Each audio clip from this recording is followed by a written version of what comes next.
আসসালামু আলাইকুম এভরিওয়ান, আশা করি সবাই ভালো আছেন। আজকে আমি একটা চমৎকার একটা জায়গায় যাবো। আর আগে থেকেই বলে রাখি, যারা যারা সরিষা লাভার আছেন তারা তো ভিডিওটা অবশ্যই দেখবেন, কারণ আমি যেখানে যাচ্ছি সেখানে হচ্ছে সরিষার রাজত্ব। সো গাইস, ভিডিওটা না টেনে দেখতে থাকুন, আশা করি সবার ভালো লাগবে। সো ফাইনালি আমরা চলে আসলাম মাঠে। তো দেখুন কত সুন্দর সূর্যের হাসি।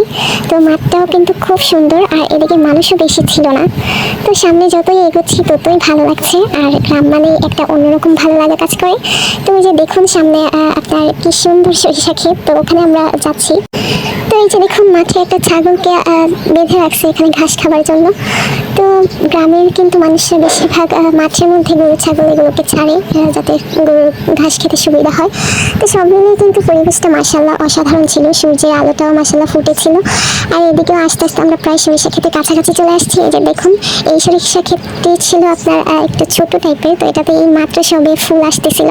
আর এই যে দেখুন একটা ফুলে যেন একরাশ হাসির কারণ। তো যাই হোক, এদিকে সূর্য মামা ফুটন্ত ফুলের মতন ফুটে আছে। মাশাআল্লাহ, প্রকৃতি কত সুন্দর, তাই না? আমাদের কাছে কিন্তু অনেকেরই ভালো লাগে যে সরিষা ফুলের কাছে এসে কিছুটা সময় পার করার, অনেক ছবি টবি তোলার। তো আমার আশেপাশে অনেক বোনেরা আসছে, ওনারা যে যার মতন করে ছবি তুলতেছিল, আর আমি এদিকে চলে আসছি। তো সব মিলিয়ে মাশাআল্লাহ অসাধারণ একটা জায়গায় আসছি, যেখানে এসে আমারও মনটা পুরো ভালো হয়ে গেছে। তো আশা করি আপনাদের কাছেও অনেক ভালো লাগছে ভিডিওটা। তো যাদের যাদের ভালো লাগছে তারা তো অবশ্যই কমেন্টে জানিয়ে দেবেন।